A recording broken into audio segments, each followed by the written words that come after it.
introdução ao pensamento de Christine de Pizan, da poeta, filósofa e pensadora medieval Christine de Pizan. Tá?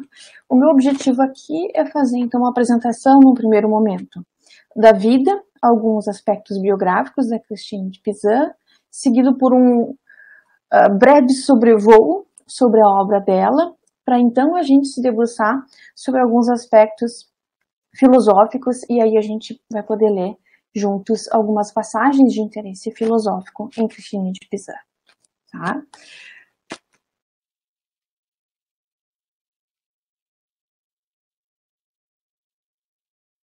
Eu gostaria de trazer para vocês algumas informações bem pontuais sobre a biografia da Christine de Pizan, né? Importantes na medida em que a gente tem assim, condições de conhecer quem foi Pizan, o caráter excepcional da biografia de Pizan e da contribuição para o mundo das letras, né? Para o mundo da filosofia que ela tem, e também alguns aspectos da vida dela que são diretamente conectados com a trajetória intelectual da Christine de Pizan. Então, Pizan, ela nasce em Veneza, em 1364, tá?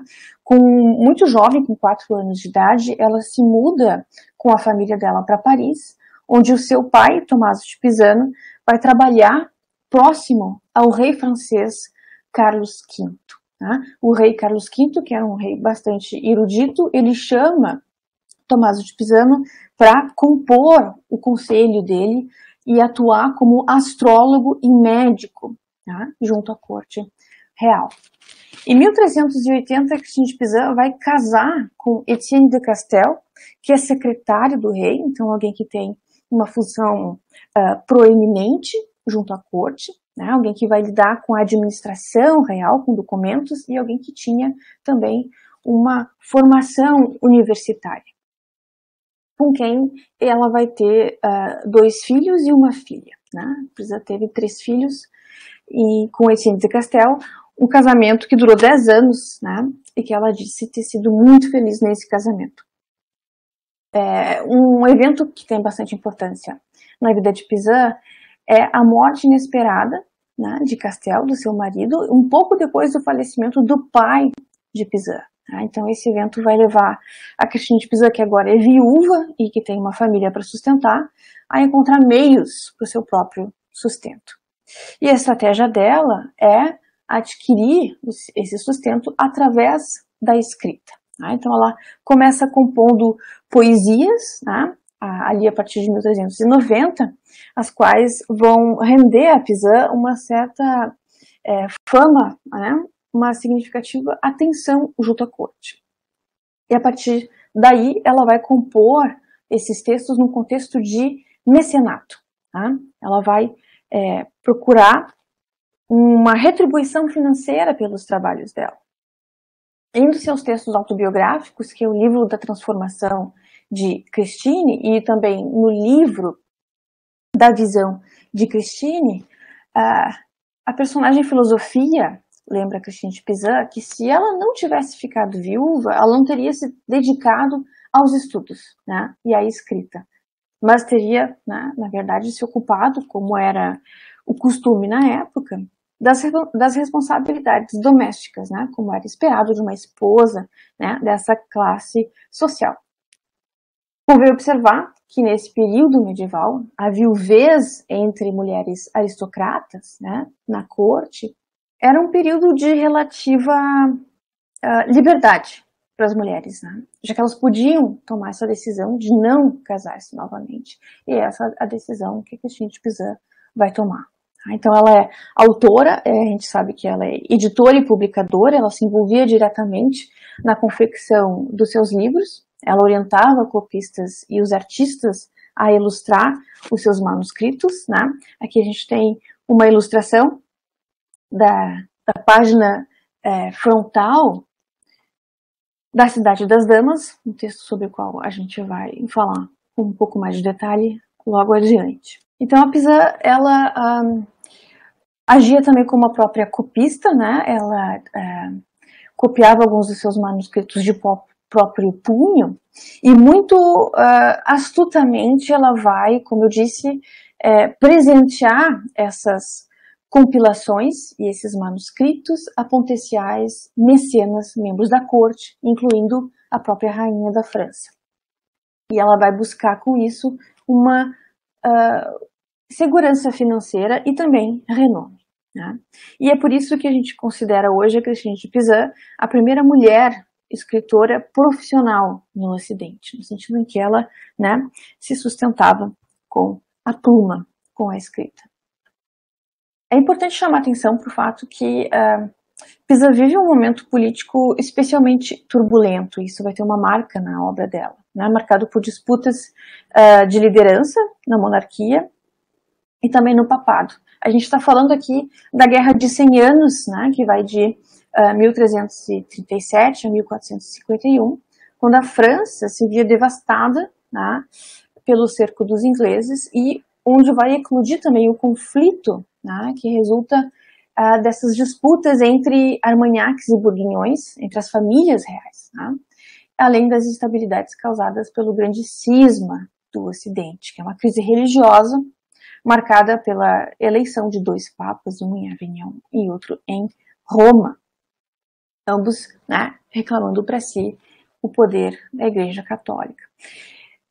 Todos esses eventos, né, vão ter um impacto sobre a obra de Pizan e a considerável quantidade de tratados de natureza política que ela vai escrever são certamente explicados, né? É certamente explicada pela presença dela na corte e pelas suas reações e a sua preocupação diante desse contexto de instabilidade política.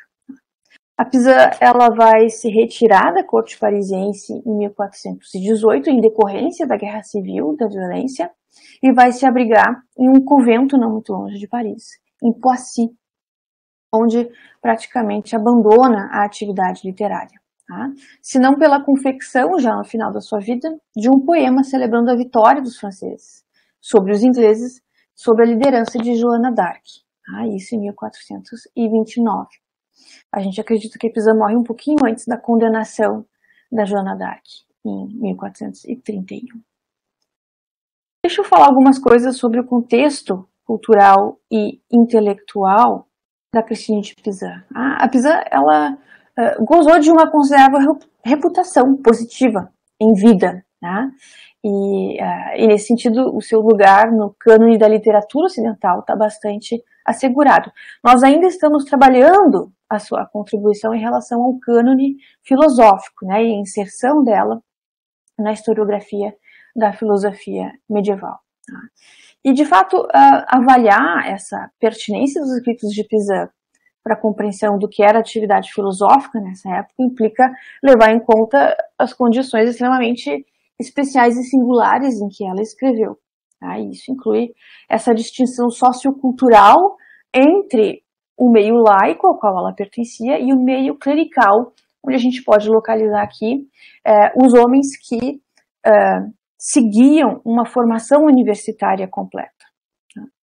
Enquanto mulher, a Pizan está necessariamente excluída desse meio clerical e, ao mesmo tempo, não pode ter, portanto, acesso a uma educação formal e universitária, por mais que ela almejasse isso. Ela fala em muitos momentos na obra dela de uma inclinação natural ao conhecimento. Isso em função também da proximidade que ela tinha com o pai dela, que era uma pessoa formada, era médico, né? Formado na Universidade de Bolonha. O pai da Pizan, ele sim pertencia a esse meio clerical, podemos dizer. Então, Pizan, ela pertence ao meio intelectual e cultural que vai se desenvolver na corte de Carlos VI, que é o sucessor de Carlos V, o rei da França aqui, né, que convoca o Tommaso de Pizan para frequentar e viver junto a ele na corte. Essa corte de Carlos VI, nesse contexto, Pizan pôde conviver e debater com nomes centrais do que a gente vai chamar de um humanismo francês nascente, né? O iniciozinho do movimento humanista francês. Tá? E aqui eu estou pensando em nomes como Jean Gerson, Jean de Montreuil e Gontier Coe. De modo geral, a gente pode dizer que é muito incomum que as mulheres desenvolvessem a tal ponto a prática da escrita na Idade Média, né? Isso fora de contextos monásticos, de conventos, onde a educação religiosa vinha, assim, acompanhada de uma certa instrução, tá? Às vezes, inclusive, na língua latina. A gente tem que notar que esse fato se reflete bastante na iconografia da época, onde são raras as representações de mulheres autoras ou como autoridades intelectuais, né? E nesse sentido, quando a gente procura pelas ilustrações de Christine de Pizan, né, lembrando que ela influenciava e estava por trás dessas ilustrações, né, nos manuscritos dela, as ilustrações de Pizan sempre estudando, escrevendo, né, debruçada sobre os livros, discutindo com outros homens, é uma nítida posição de autoridade, né, e é surpreendente e pouco comum nesse contexto. Aqui nós temos uma ilustração, né, de Pizan no contexto de uma segurando um livro, né, quase que recebendo uma instrução ou dando instruções também, debatendo com essas três figuras que nós já vamos desvendar quem são. No seu livro autobiográfico, o Livro da Mutação de Fortuna, escrito em 1403, a Pizan vai descrever uma alegoria bastante interessante para nós. Após a morte do seu marido, né, ela sofre, alegoricamente, uma dramática transformação. Ela é transformada pela personagem Fortuna em um homem, tá? E esse homem agora possui força suficiente para conduzir a embarcação, que nessa metáfora representa a sua existência, o seu percurso intelectual. Então, mais que uma construção literária, essa metamorfose que a própria Christine de Pizan narra na primeira pessoa, reflete uma realidade social, na medida em que escrever e viver da escrita, tá? Especialmente sobre os assuntos que interessavam a Pizan, sobre os quais ela se interessou e escreveu, né? De natureza teórica e mesmo política, são vistas como atividades essencialmente masculinas. Né? E como eu já mencionei, a Pizan era filha de um membro da corte de Carlos V, e por isso ela pôde ser educada, né, um pouco além das jovens ladies que frequentavam a corte. Né? Ela foi educada através de tutoria, como era recorrente nesse contexto aristocrata. Além disso, ela teve acesso à famosa Biblioteca Real da França, uma biblioteca que foi composta, montada, né, e recheada por Carlos V. Eu já mencionei a erudição da qual Christine de Pizan tanto fala nos textos dela. É uma biblioteca enorme, contava com mais de 900 volumes em seu catálogo, e nele constavam obras centrais da tradição filosófica, política e religiosa, né, desse período. A gente tem evidências documentadas, né, do conhecimento de Pizan de várias obras filosóficas. Por exemplo, no livro de Fatos e Bons Costumes do sábio rei Carlos V, uma espécie de biografia de Carlos V, né, que Christine de Pizan escreve, respondendo, né, a um outro espelho dos príncipes, uma espécie de guia, né, para boas práticas e para a condução e da educação do jovem príncipe, a gente vai encontrar, por exemplo, várias referências éticas, como de Aristóteles e a política de Aristóteles. Né? A gente sabia que ela usava tradições francesas dessas obras. Muito embora nós temos suficiente evidências para saber que Christine de Pizan podia ler em latim, embora ela tenha escrito sempre no francês, né? No francês do século XV, que a gente diz que é o francês médio, não é o francês contemporâneo, não é um francês um pouco diferente do francês que nós podemos ler hoje e falar hoje. Além disso, é interessante mencionar que no livro da Visão de Christine, a Pizan se inspira diretamente na Consolação da filosofia de Boécio, né? Mostrando um conhecimento também relativamente detalhado do livro da Trindade, de Agostinho, tá? E outras obras de Aristóteles também. E ali ela vai trazer também longas citações do comentário de Tomás de Aquino à Metafísica de Aristóteles, que ela provavelmente traduziu diretamente do latim. Um sobrevoo sobre as obras da Pizan. Pizan foi uma autora extremamente prolífica, ela escreveu bastante. Eu tenho aqui uma pequena seleção não exaustiva dessas obras, né? Ela produziu mais de 40 obras em uma gama bastante variada de gêneros literários, todas nesse francês médio, né? O francês falado no século XIV e século XV, e para públicos diversos, tá? A gente vai destacar aqui os livros de instrução moral e cultivo das virtudes, que é uma preocupação constante na obra da Christine de Pizan, os guias políticos, como eu mencionei, para membros da corte, tá? E textos que trazem uma defesa do sexo feminino. Tá? Eu vou passar rapidamente por algumas dessas obras, tá? Em função da relevância filosófica que elas vão ter para nós, tá? Assim como uma aproximação temática. Então, eu vou apresentá-las não numa ordem cronológica, tá? A Pizan vai compor uma série de tratados de natureza política, tá? Dentre os quais O Caminho do Longo Estudo, ali 1402, 1403. A Pizan vai compor e escrever, sobretudo na primeira década, tá? Do século XV. Esse livro é uma espécie de narrativa e da história universal, em verso, tá? E a gente pode acrescentar aqui também, eu já mencionei, o livro de Fatos e Bons Costumes, né? Do sábio rei Carlos V, que é uma biografia do rei Carlos V, que foi encomendada, esse é um aspecto importante, encomendada pelo Duque da Borgonha, tá? Em 1404, encomendada pelo irmão do próprio rei. E isso mostra a importância e a relevância que Pizan tinha nesse contexto. A gente pode citar o livro do Corpo Político, composto entre 1404 e 1407. Ele discorre também sobre essa ideia do bem comum e das qualidades do bom príncipe, do príncipe ideal, do príncipe prudente, príncipe virtuoso. Em 1400 ela vai escrever um tratado mitológico em prosa e verso, intitulado Cartas de Oteia a Hector.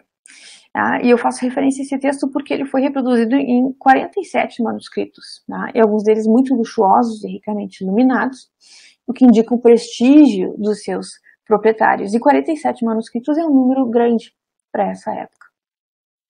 Nas alegorias, que esse tratado traz, a gente vai encontrar uma preocupação de orientar os leitores, ilustrando as virtudes a serem cultivadas, uma orientação através do exemplo, e os vícios a serem evitados. A gente tem que dar bastante atenção aos tratados políticos de Pizan e à compreensão na noção de prudência como a virtude mais importante ou como a guia das demais virtudes, num contexto aqui muito diretamente influenciado pela tradição aristotélica. E aqui a gente também vai verificar uma espécie de compilação ética, muito marcada pela influência da ética nicômaco de Aristóteles e a recepção medieval.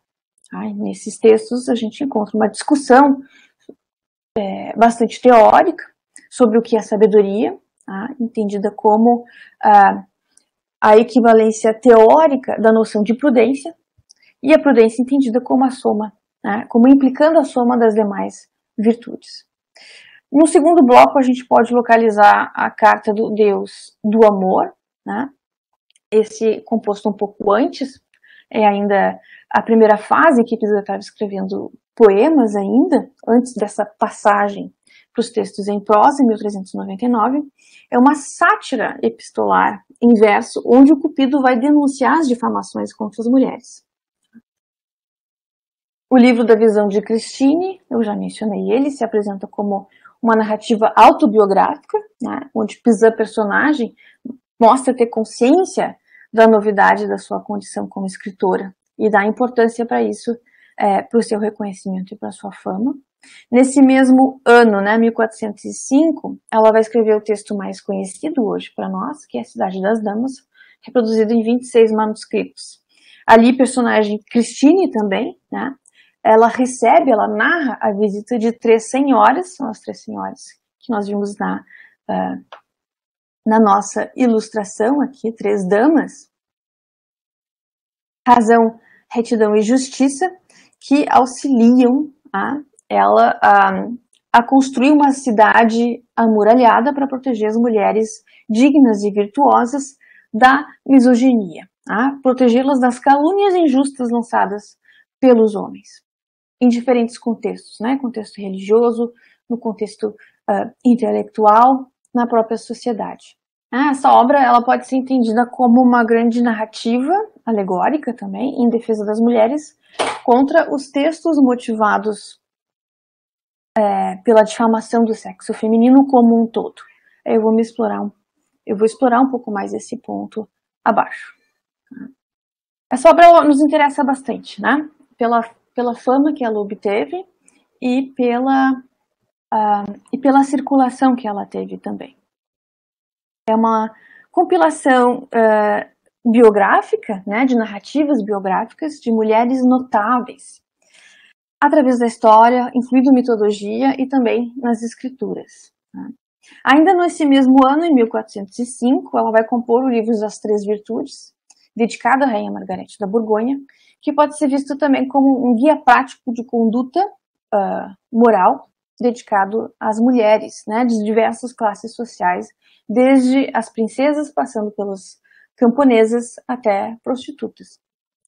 E a gente termina com o ditado de Joana d'Arc, 1429, que é a última obra da Pizan, como eu havia dito, e consistia em um poema louvando o heroísmo da Joana d'Arc e descrevendo seus feitos como uma honra para o sexo feminino.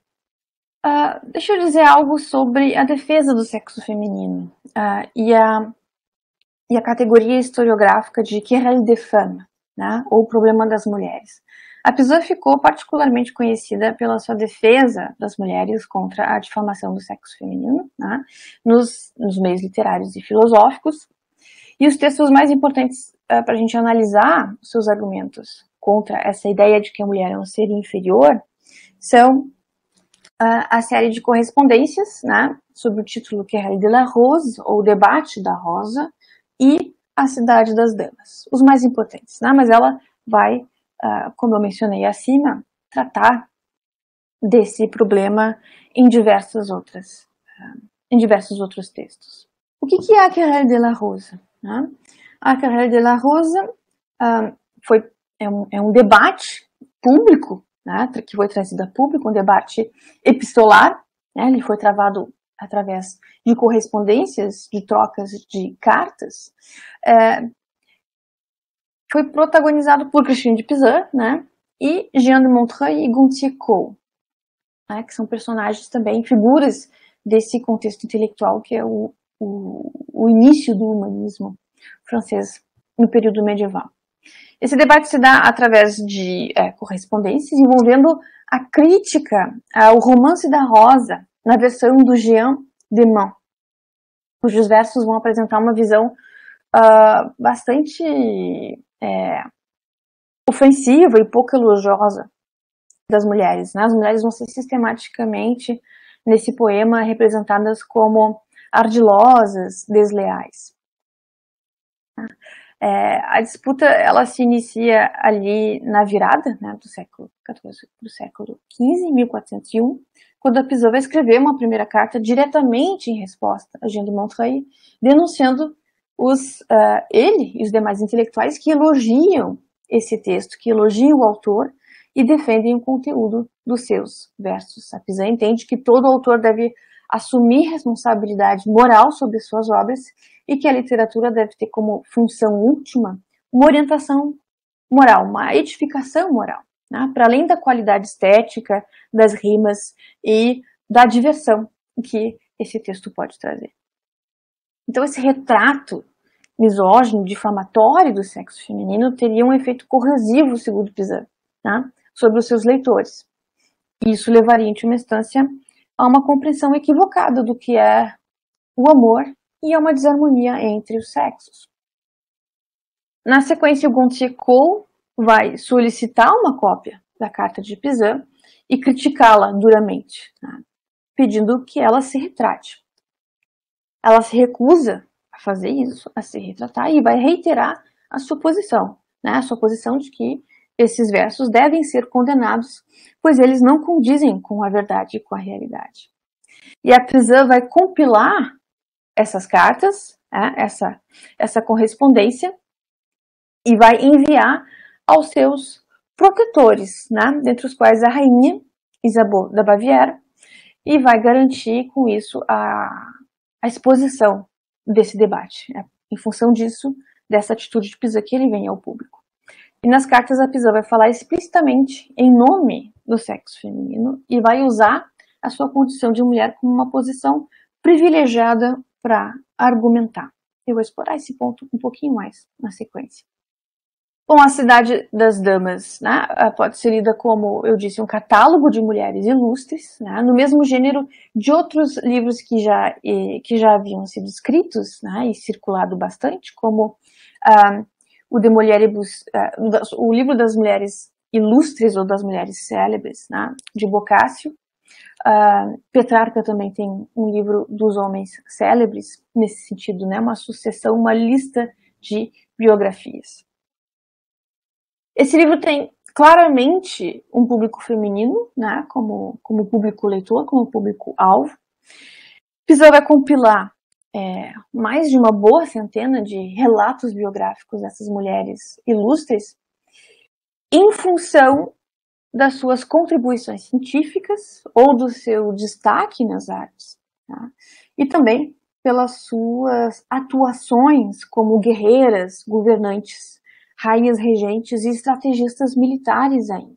Tá? Ou também, como é o caso na última parte do livro, por terem levado uma vida devota e exemplar segundo a fé cristã. E esses relatos vão ser instrumentalizados num objetivo que é argumentativo. Tá? Além de servirem como exemplos para promover e inspirar a boa conduta moral das leitoras, a Pizan procura, sobretudo, fornecer evidências, provas suficientes de que a natureza feminina não é incompatível com as virtudes e com o pleno uso da racionalidade. Em consequência, as mulheres podem e devem, segundo Pizan, assim como os homens, aspirar, né, a uma vida moral, a prudência e a virtude nos diferentes aspectos das suas vidas. Para assegurar esse objetivo, a Pizan precisa mobilizar, então, uma série de argumentos que vão refutar isso que eu vou chamar aqui de a tese da imperfectibilidade da forma feminina. E ao fazer isso, ela está se apropriando de uma série de textos e de tradições filosóficas, tá, como uma base teórica da sua defesa. Nesse sentido, a Pizan é considerada como um ponto de partida, uma antecipadora da Querelle des Femmes. Tá? Essa expressão Querelle des Femmes vai designar um conjunto de textos escritos num longo espaço de mais de 4 séculos, mas que são reunidos por uma unidade temática, vamos dizer assim, que é essa reflexão sobre o estatuto da mulher e do valor da mulher na sociedade. Tá? A gente vai encontrar inseridas nesse debate, né, nesse corpus de unidade temática, por exemplo, Lucrécia Marizella, Marie de Gournay, Mary Estelle e Mary Wollstonecraft. Não é um movimento uniforme, né? Tampouco do ponto de vista teórico, tampouco do ponto de vista de um certo ativismo político que vai aparecer mais tarde. Né? A contribuição da Pizan à Querelle pode ser estudada, no nosso caso, né? O aspecto que nos interessa na sua dimensão filosófica. Né? Então, a nossa estratégia aqui é abordar os textos através de uma análise de conjuntos de argumentos, né? Sempre recorrentes em favor da igualdade dos sexos, e a partir de uma compreensão da razão como igualmente distribuída entre homens e mulheres. A conclusão a qual chega Pizan, e eu vou trazer algumas citações para a gente ver isso com um pouco mais de calma e com mais clareza. A conclusão de Pisa, segundo a qual homens e mulheres compartilham a mesma natureza, é uma condição necessária, tá, para ela mostrar que supostas diferenças na lida e no desenvolvimento intelectual entre os sexos, entre homens e mulheres, não se devem a uma diferença natural, mas a uma circunstância, né, social. Essas considerações nos permitem atribuir a Pisa uma tese que representa, de certa forma, um ponto de partida do pensamento feminista. Tá? Aqui Pisa, abre um parênteses, a gente está considerando ela como uma proto-feminista, né? Ou seja, alguém que vai avançar alguns aspectos, né, das ideias que vão mais adiante formar um movimento aí sim político, que a gente pode chamar de feminista. Tá? Pisa no período medieval não é feminista ainda, mas ela vai, como a gente vai ver, antecipar alguns aspectos, tá, do feminismo, e nesse sentido a gente pode classificá-la como proto-feminismo, algo que vem antes. Tá?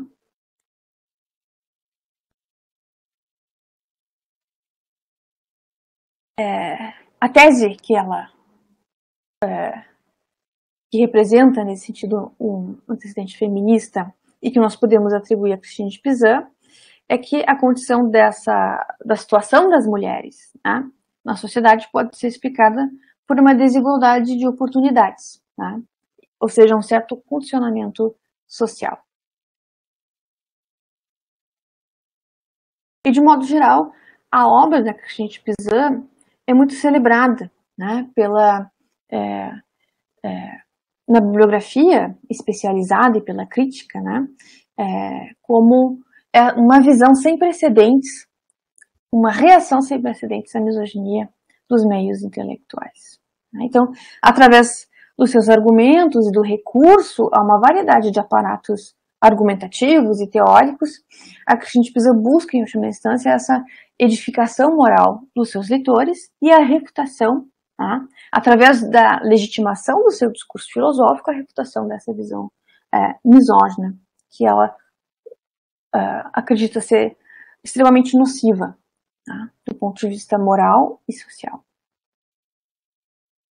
E, em última instância, a gente pode dizer que as motivações de Christine de Pizan para se engajar nesses debates do seu tempo, de se lançar nessas dificuldades, né, emanam de uma visão emancipadora, né, do que é ser uma filósofa. Eu tenho para vocês aqui algumas passagens de interesse filosófico. Nessa primeira passagem, a gente pode abordar o tema da autoridade epistêmica. Tá? Aqui é um trecho de uma carta dessa Querelle de la Rose, desse debate sobre o romance da Rosa, que eu descrevi para vocês. Tá? Aqui, a Pizan está especialmente preocupada sobre a responsabilidade que o autor deve ter pela difusão e pelas consequências dessa visão negativa da mulher, dessa cultura misógina. Né? A preocupação de Pizan é sobre o efeito nocivo da obra, né, no tecido social, sobre os seus leitores, mesmo sendo uma obra de ficção.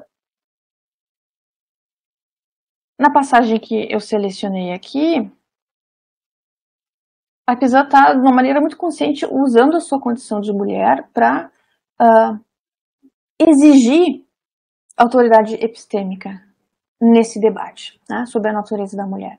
Isso significa dizer que essa sabedoria clerical, né, que vai contra Christine de Pizan e a sua posição, quando ela está lidando com esse tema, né, que é a natureza da mulher e o comportamento das mulheres, ou ainda o tema do amor e do casamento, eles devem estar baseados em uma gama de experiências mais largas que incluem essa sabedoria, a experiência feminina. Tá?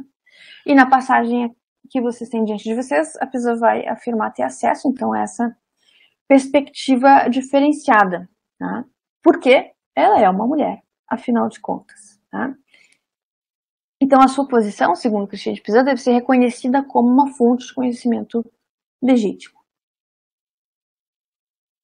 Eu cito o texto: e você deve acreditar em mim, caro senhor, ela está se dirigindo a Jean de Montreuil, que eu não sustento essas opiniões em favor das mulheres simplesmente porque eu mesma sou uma mulher. Pois, para ter certeza, o meu propósito é simplesmente sustentar a verdade absoluta, porque eu sei a partir de um conhecimento certo que a verdade é contrária às coisas que estou negando. E por mais que eu seja uma mulher, sou muito mais capaz de falar sobre essas coisas do que alguém que não tem experiência nesse assunto e que, portanto, pode falar apenas por mera suposição e adivinhação. Os termos que a Pizan escolhe aqui são extremamente interessantes para nós, merecem a nossa atenção. Ter experiência como mulher é uma razão mais legítima para testemunhar em nome da natureza das mulheres. E ela se refere a um estado de certeza, certaine science, que está se opondo às meras opiniões mantidas sobre evidências pobres e conjecturas insuficientes. Ora, porque Pizan nasceu e viveu como uma mulher, os seus depoimentos eles estão necessariamente ancorados numa realidade mais íntima. E por isso a perspectiva da Pizan vai garantir essa visão não tendenciosa, mais justa, mais correta, mais próxima da verdade. A consequência disso é que o tipo de evidência que ela pode fornecer deve ser integrado ao debate, Nesse meio clerical, ela está debatendo com homens, e homens mais educados que ela, Ela chama atenção para esse ponto, em diversos momentos. Em outras palavras, a gente pode dizer que a Pizan está conscientemente usando a experiência da mulher a fim de reivindicar a autoridade epistêmica para o debate, como eu havia dito. Então, ela está desafiando a sabedoria clerical, esse monopólio da sabedoria, do conhecimento clerical, quando ela se pronuncia sobre a natureza feminina. Então, como membros dessa elite intelectual, que é o clero, os pontos de vista dos homens sobre esses assuntos são limitados às suas próprias vidas vividas. E, por isso, são sempre incompletos, segundo Christine de Pizan.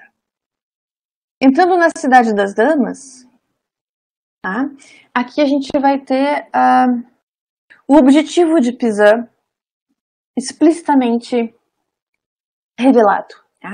Nessa passagem do início da obra, quando ela recebe, no momento em que ela vai receber a visita das três damas, razão, retidão e justiça, a Pizan vai dizer: um pensamento extraordinário se incrustou em minha mente e me fez perguntar a razão pela qual tantos homens, clérigos e outros disseram e continuam a dizer e escrever coisas tão terríveis e ofensivas sobre as mulheres e seu modo de ser.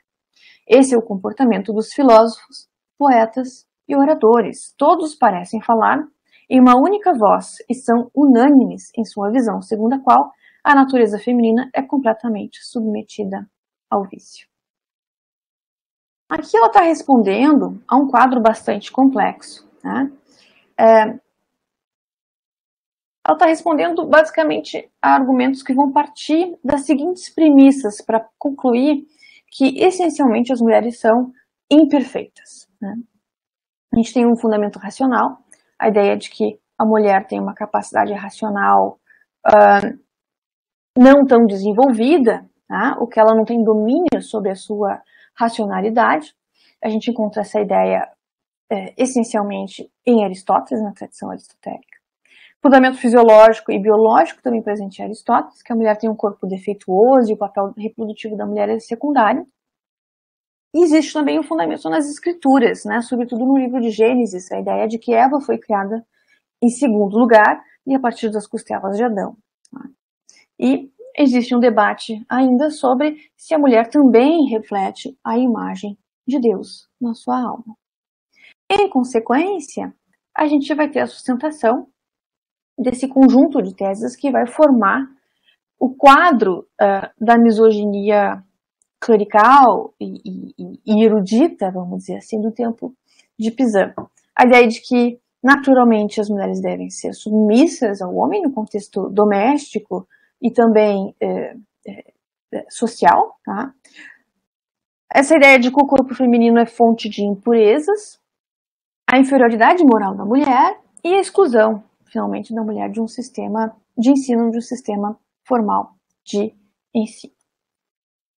A isso, ela vai nos fornecer uma verdadeira bateria de argumentos. Vamos tomar, por exemplo, esse próximo argumento, que tem essa forma de uma redução ao absurdo, né, que toma como premissa principal a constatação da perfeição divina. A Pisa vai sustentar que um ser perfeito, Deus, não poderia ter criado voluntariamente algo tão defeituoso, tá? E que não é racional esperar atribuir a Deus uma criatura, uma criação imperfeita. No final, cheguei à conclusão de que, criando a mulher, Deus tinha feito uma criatura, uma coisa bastante vil. Espantava-me assim que um artesão tão digno pudesse ter realizado uma obra tão abominável, na qual, segundo a opinião daqueles autores, residiam todos os males e vícios. Completamente absorta por essas reflexões, fui inundada pelo desgosto e pela consternação, desprezando-me a mim mesma e a todo o sexo feminino, como se tivéssemos sido geradas monstros pela natureza. Lamentava-me assim. A Deus, como isso é possível? Como acreditar, sem cair num erro, que tua infinita sabedoria e perfeita bondade tinham podido criar alguma coisa que não fosse completamente boa? Não é verdade que criaste a mulher como um propósito deliberado? E desde então, não lhe deste todas as inclinações que gostarias que ela tivesse? Pois como seria possível teres te enganado?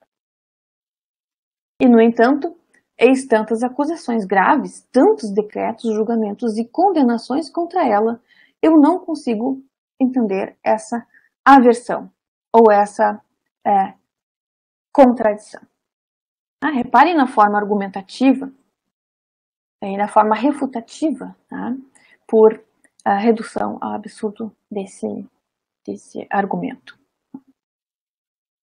É bastante importante para Pizan essa refutação da inferioridade natural da mulher, porque ela, somente assim ela consegue abrir caminho para a sua reabilitação moral.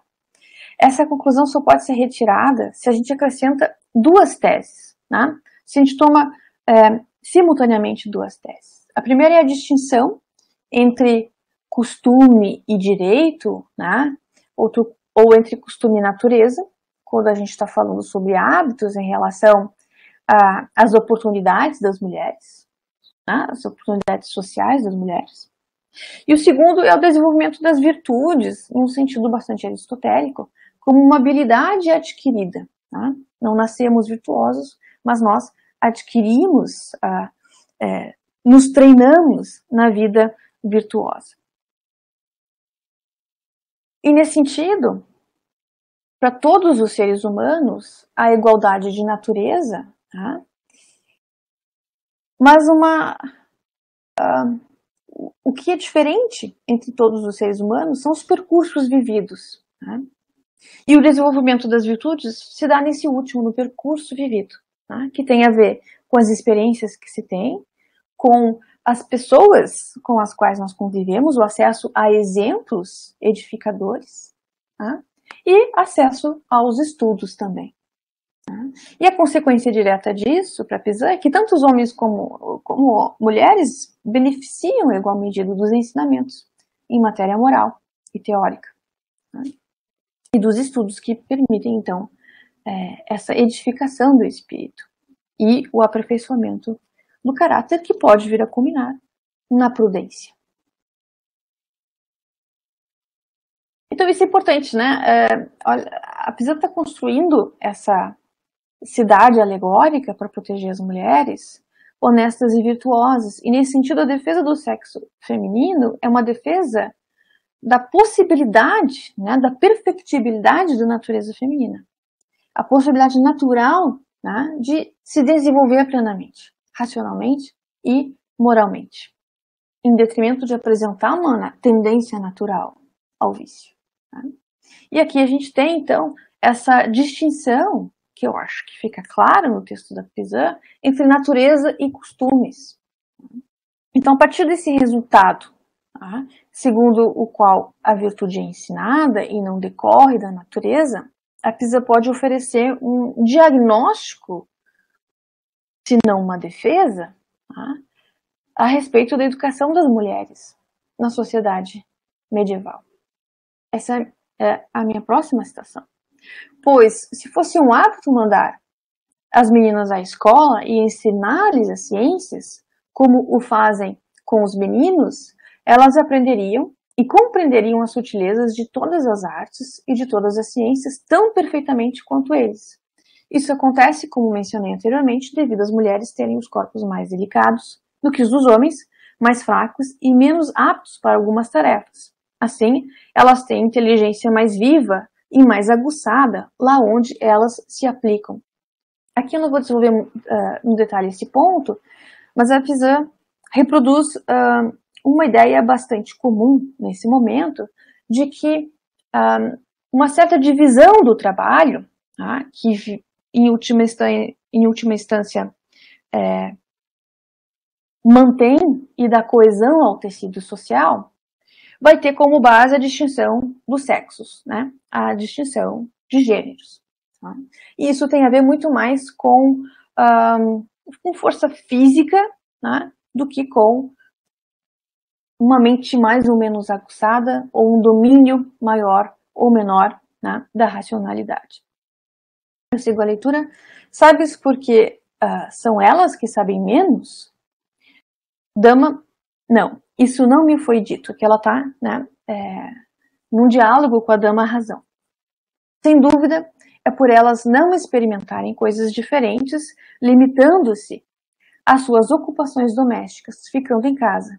E não há nada mais estimulante para um ser dotado de inteligência do que uma experiência rica e variada. Vejam que interessante como fica claro aqui essa distinção entre um condicionamento social e a natureza, né? Aquilo que distingue homens e mulheres. Então, sistematizando um pouco mais, a partir dos argumentos refutativos de Pizan, ela vai poder inferir um resultado positivo, né, sobre a natureza feminina. Isso significa que, em primeiro lugar, né, essa constituição física mais frágil das mulheres não limita o componente racional da alma, tá, mas está sempre igualmente presente em homens e mulheres. Tá? Ela desenvolve isso com mais cuidado na Cidade das Damas, né, mas também em outras obras. Aqui a gente só deu uma pincelada, né, nesses argumentos. A gente viu um desses argumentos. A natureza feminina, esse é o segundo ponto, ela é totalmente compatível com as virtudes e com os vícios também. Tá? Então, as mulheres podem ser virtuosas ou viciosas, tá? Assim como homens podem ser virtuosos ou viciosos. Tá? A natureza é compatível com os aspectos positivos da realização da natureza humana, como os negativos também. Podem se perder também. O terceiro ponto é que é possível falar, então, de graus de superioridade dentro da humanidade, tá? Ou seja, graus que devem estar relacionados ao desenvolvimento de uma vida virtuosa, tá? E nós só podemos falar em superioridade a partir, como eu disse, dessa perspectiva de uma vida vívida, tá? E não da divisão entre feminino e masculino. E a inteligência individual, né, também responde a diversos fatores externos, que é o que está especificamente dito nessa última passagem que nós lemos. Mas ele é parcialmente, existe uma predisposição natural, existem, né, tanto homens como mulheres, essa distribuição dos dons naturais não diz respeito ao gênero, né? Mas vai variar de indivíduos para indivíduos. Não é todo mundo que tem essa predisposição a ser genial, né? Claro que não. Mas existe podemos falar em grau de superioridade ou inferioridade em relação às capacidades intelectuais a partir, né, das perspectivas individuais e não da divisão entre homens e mulheres. Então essa distribuição, né, de inteligência, ela vai variar de indivíduo para indivíduo. Então ser sábio requer por um lado, uma certa disposição natural do intelecto, mas, sobretudo, uma grande dedicação aos estudos. E, em conclusão, então, nós podemos dizer, junto com essas duas últimas citações, a Cidade das Damas, que não há dúvida, segundo Pisani, que as mulheres também fazem parte do povo de Deus, que são criaturas humanas ao mesmo título que os homens, e não de uma raça diferente, que poderíamos excluir da formação moral. E por último, o maior é aquele ou aquela que tem mais méritos. A excelência ou a inferioridade das pessoas não reside no sexo dos seus corpos, mas na perfeição de seus costumes e virtudes. Bom, e a partir daí a gente consegue ter uma visão breve, introdutória, da contribuição de Pisani para o pensamento medieval e razões suficientes, né, para estudá-la e incluí-la no cânone da filosofia medieval.